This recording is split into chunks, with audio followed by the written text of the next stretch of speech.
Peace is the path to the prosperity of a nation. Let peace reign. On the news this evening, Rivers police arrest 32-year-old for alleged abduction.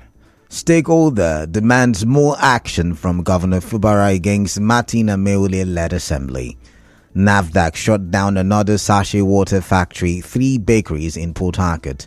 Senate bars 10 television stations from covering sittings. NLC, Serap demand reversal of cybersecurity levy by CBN. On the foreign scene, 2 arrested over plot to assassinate Ukrainian President. I am Kalada Kurubatovo. Good evening.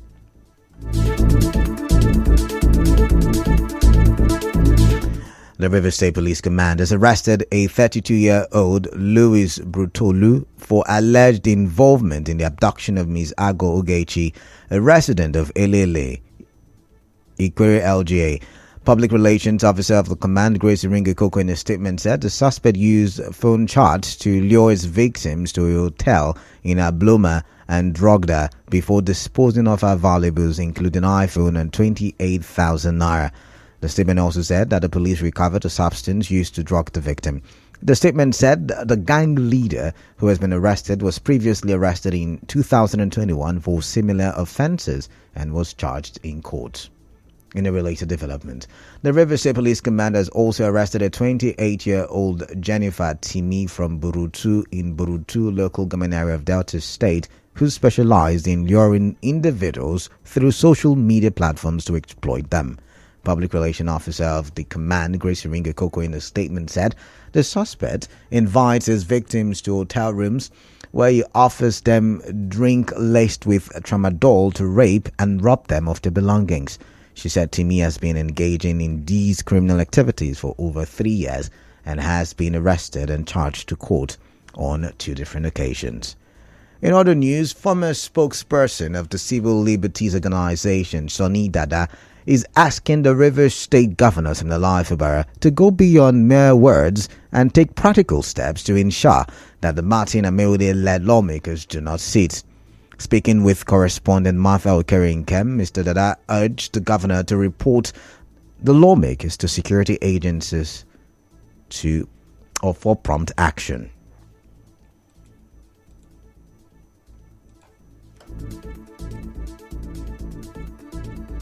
If they don't exist and they are meeting, then it's an illegal meeting. So he shouldn't allow them to meet. He should report them to the law enforcement agency. So this is calling on the CP to move into action, meaning that they shouldn't meet again, number 1. Number 2, they should stop distracting him. He should not allow them to distract him again by doing all those bills passing, overriding veto, blah, blah, blah, because they are causing a lot of distraction to the governor and even to the state. We don't want to see those things. So if he has now come to himself that they don't exist, then he should take steps to ensure that they don't meet any further.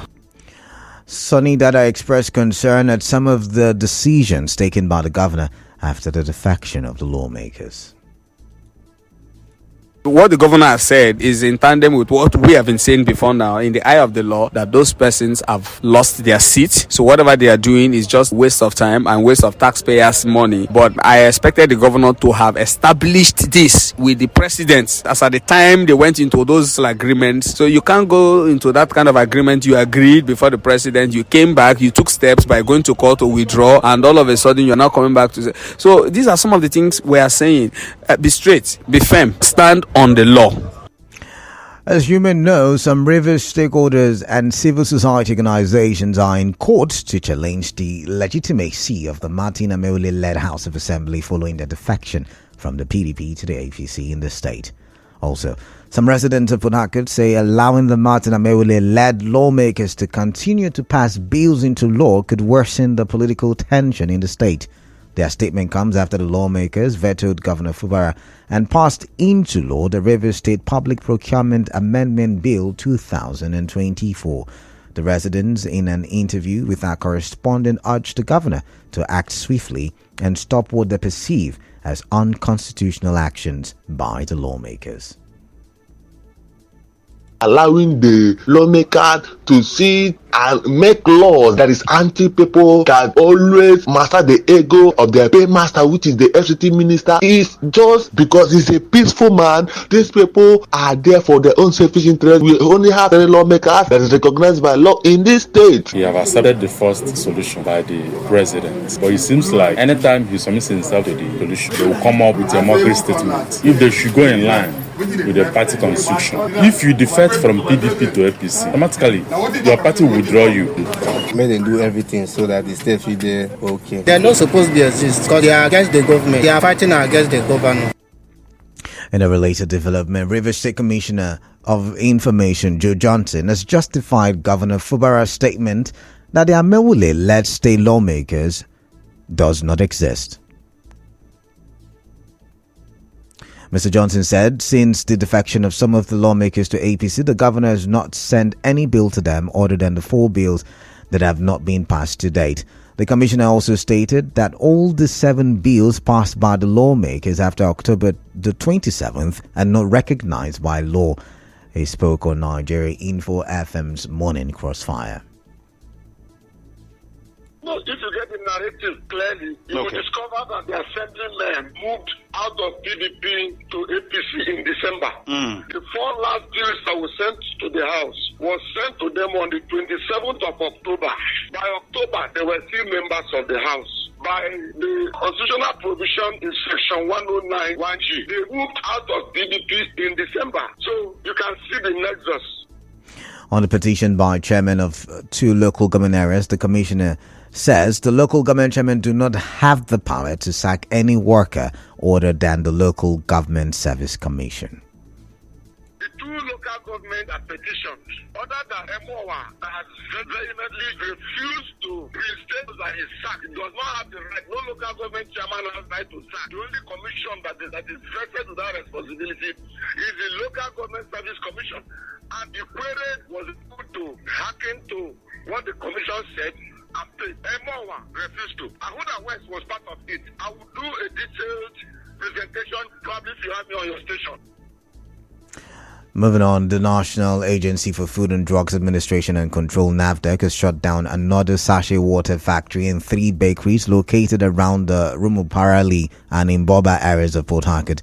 The bakeries were shut down for operating in a makeshift setting made of wood, iron sheets and tarpaulin, and were produced with a generator inside the production room. The NAFDAC coordinator in Rivers State, Emmanuel Onogu, who led the operation, said the sachet water factory along Imboba Choba Road was also shut down for producing in a facility different from the one registered by NAFDAC and also not conforming to standard practices. Some civil servants in Port Harcourt have expressed frustration following the recent salary increase approved by the federal government for some categories of workers. They believe the 35% raise is not enough, especially with inflation at around 33.2%.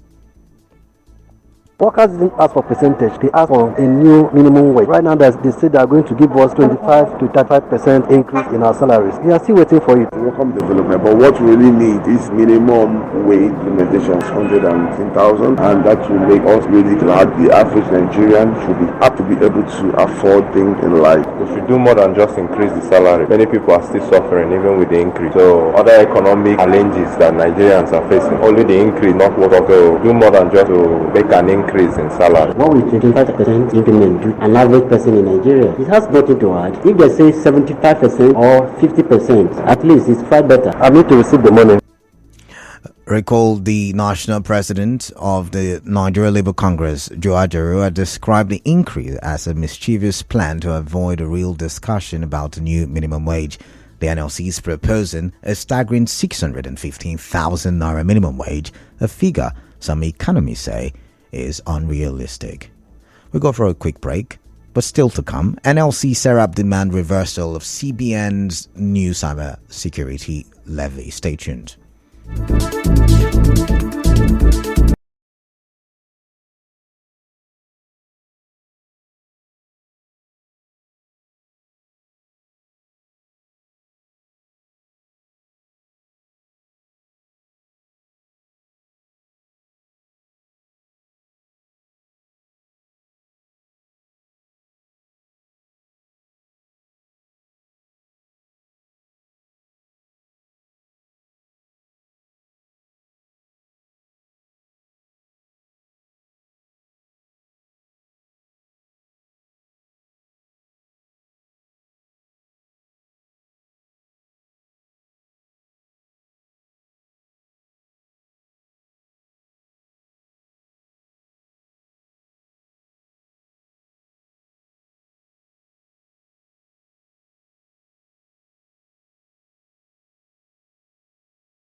Thank you for staying tuned. Now to the rest of the newscast. Rivers State Commissioner of Information Joe Johnson has criticized the All Progressives Congress APC over its call on the State House of Assembly to immediately commence an impeachment process against the governor of the state, Sir Siminalayi Fubara.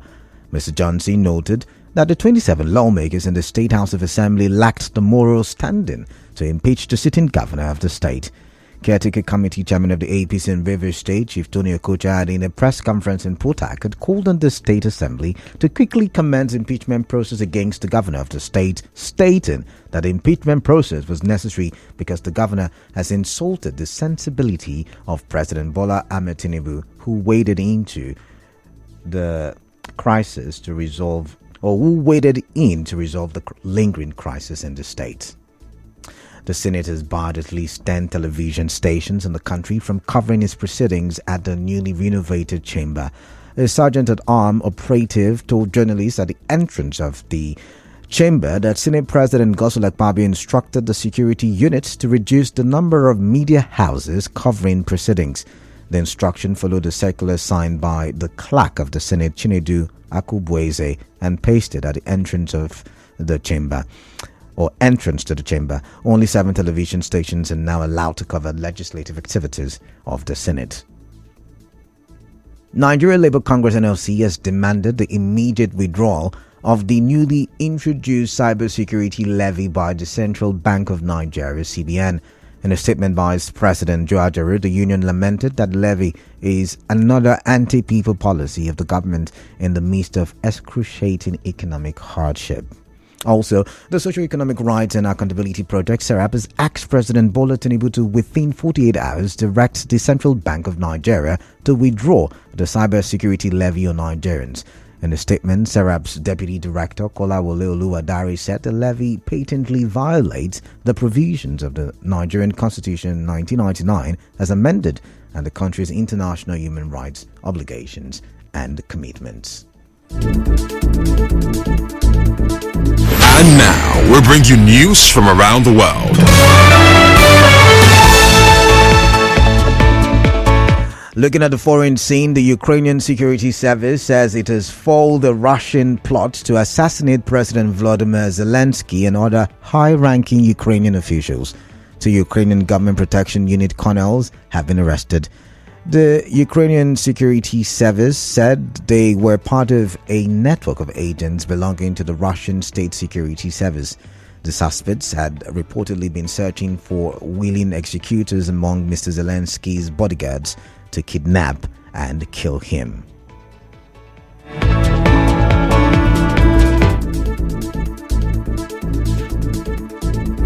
On the news this evening, you heard Rivers Police Command has arrested a 32-year-old man for alleged abduction. A stakeholder is demanding more action from Governor Fubara against the Martina Meule-led assembly. NAFDAC has shut down another sachet water factory, 3 bakeries in Port Harcourt. The Senate has barred 10 television stations from covering its sittings. NLC and SERAP is demanding the immediate reversal of the cybersecurity levy by CBN. On the foreign scene, 2 people have been arrested over plots to assassinate Ukrainian President Volodymyr Zelensky. The news was edited by Onyekachi Nwosu. To reach the news team, send an SMS or WhatsApp to 0808 721 7215. I am Kaladako Rubatabo. Good evening. The staging conversations continue after the break.